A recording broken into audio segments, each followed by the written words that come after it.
Thank you, Pim.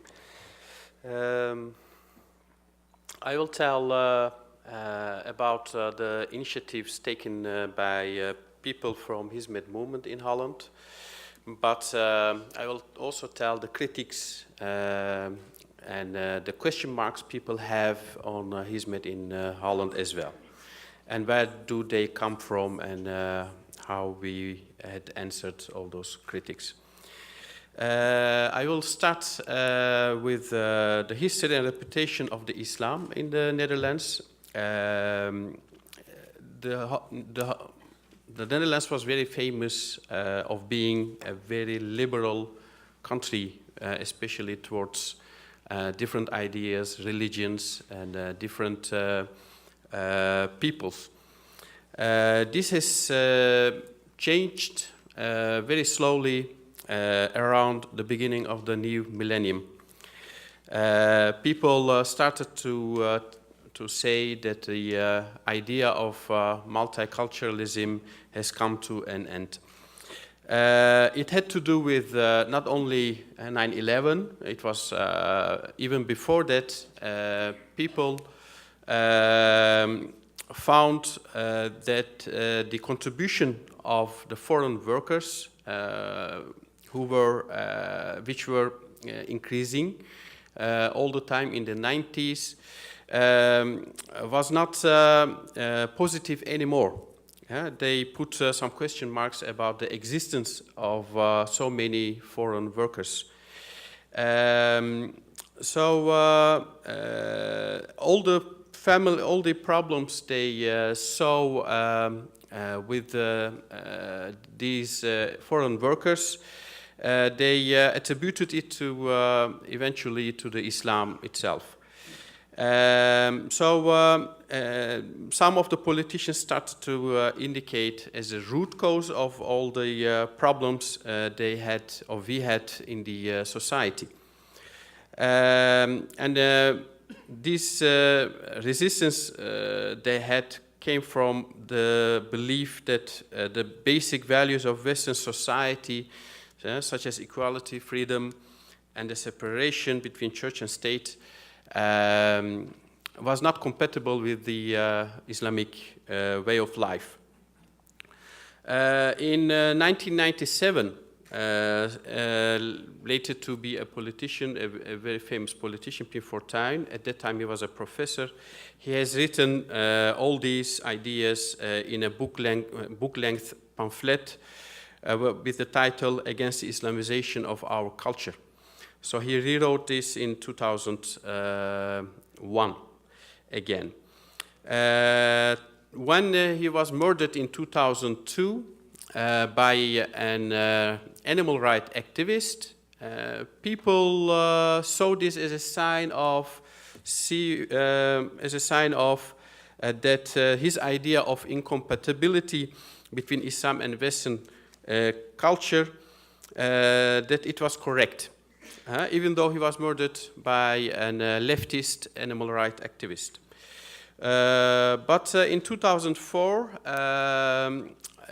Theo van Gogh, who had made a film about the position of women in the Islam, a very negative film, he was murdered by a radical Muslim. So 9/11 and Pim Fortuyn and the murder of Theo van Gogh, those were the three shocking events which convinced a lot of people in Holland that Islam or Muslims,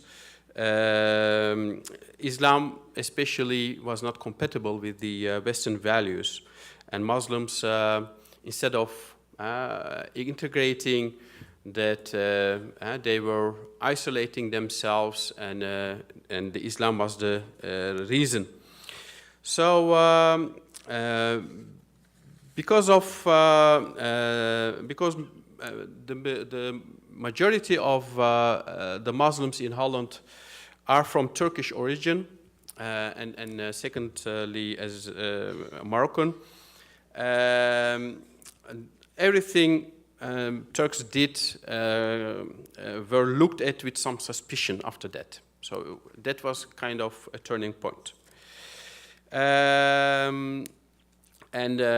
This change had far-reaching consequences also for the Hizmet movement.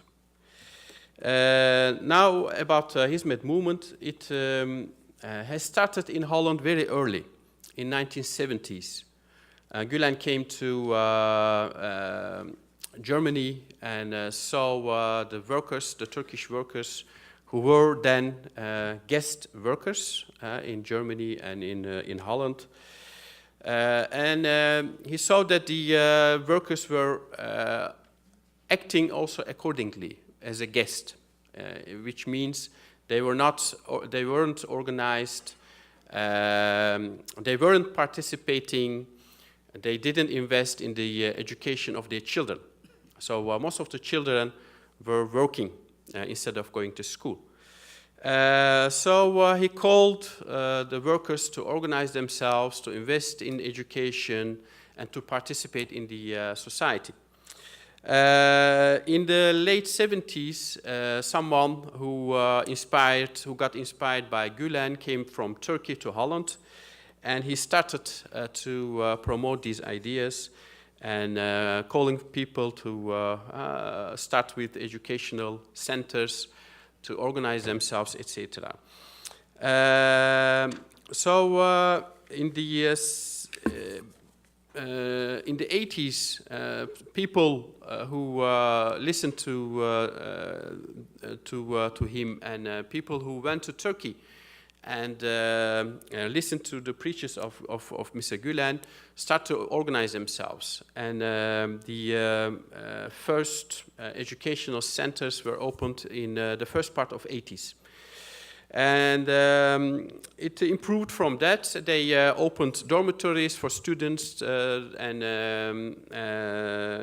after that they opened in the first part of 90s. They had already a newspaper, a chamber of commerce, commercial, and in the second part of 90s already dialogue centers, etc. So it was very early. Outside Turkey, that we had in Holland, Hizmet settling itself, improving, and moving forward. Gülen had always called people who visited him, even in the 80s, to be a good citizen, to participate, to have also Dutch citizenship. It was among the Turks a very problematical, a very big problem to apply for the Dutch citizenship. People would see that as a betrayal to your own Turkish nationalism. But he called to take the citizenship and to participate, to be one of the Dutch citizens. So it had a lot of effect on the Turkish people who after that organized themselves better. In the years 2000, the schools got opened, and after 2007, also parallel to the development, the change towards the Islam and the Muslims. In 2007, when the first school got opened, a lot of criticism came. The right-wing party in the city where the school was opened was the biggest party, which accused, after the school got opened, that the school must have a hidden agenda of segregation and Islamization.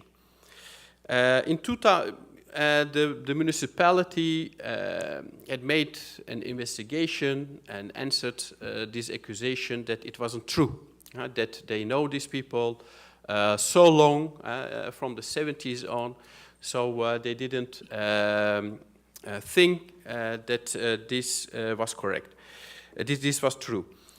But in 2008, there was a news program which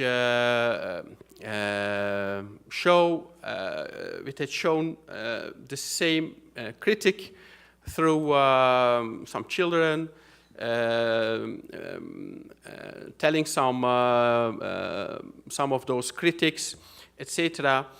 And also a professor, when asked, is telling that because Gülen people, people from this movement, are religious, so they are conservative, and because they are conservative, his conclusion was they cannot be sincere when they are telling that they are active in dialogue, promoting universal values in these schools, etc., etc. So they that people from the movement must have a hidden agenda, was the conclusion. So at that time, some politicians from Kurdish origin had put some questions in the parliament. Those questions were answered with there was no indication that all those organizations are instrumental in radicalizing Muslims, that concerning the identity of the Gülen movement, that it wasn't a monolithic movement, rather it was a network of local organizations with similar ideas. People are religiously conservative, but they are not promoting anything or imposing their ideas on other people. So, but it wasn't ended. A year later, the same questions were asked again in the parliament. It was another minister who said, okay, all the time these questions are coming, so I decided to investigate. And a professor from Bruynesse started a research, and his conclusion was that people of the Gülen movement are socially and morally conservative. They are believers, they are practicing their belief, and they lack, to some degree, a kind of transparency in their organization. But there is a strict separation between privately organized religious activities and public social activities in the movement. People share conservative moral and religious values. However, there is no evidence of indoctrination. So that was the big question of sincerity. Can they be religious at the same time active in the secular arena, organizing dialogue activities or schools, etc., etc.? And this question has been answered by this professor. And the minister, when asked in the parliament about this research, he said, let's not import the political discussions in Turkey to Holland. So he was referring to the questions of the Turkish Kurdish member of the parliament. So what have we learned from these critics and the questions, and what have we done? Firstly, we weren't comfortable with the situation because until 2007 we were organizing so many activities, especially after 9/11, when there was so much anxiety in the society. People were afraid of Muslims, asking to help them. So we went to many organizations, organizing some 200 to 300 activities all over Holland to improve the dialogue, to answer all those questions and anxiety. So we had attributed a lot and contributed a lot to the peace in Holland. So when these critics came and the questions came about the sincerity and the idea of we were doing all this to promote something else, that we have a hidden agenda, we were kind of panicked. So we didn't know how to deal with it, but we went to our friends, And they assured us that this is because of the atmosphere in the country after 9/11, that people get suspicious about anything which has to do with Islam. So that we should continue with our work, which we did. But we translated a lot of books to inform people more about the movement, and Gülen organized conferences, also a new website, talking to academicians and journalists. And some of them had, especially those who know Turkey better, helped us to convince the Dutch society about our sincerity, and that all those questions are coming from Turkey, actually. The discussion between the Kemalist secularists and the critics they have on the Hizmet movement, they are importing to Holland. So that's was a history of Hizmet in Holland. Thank you.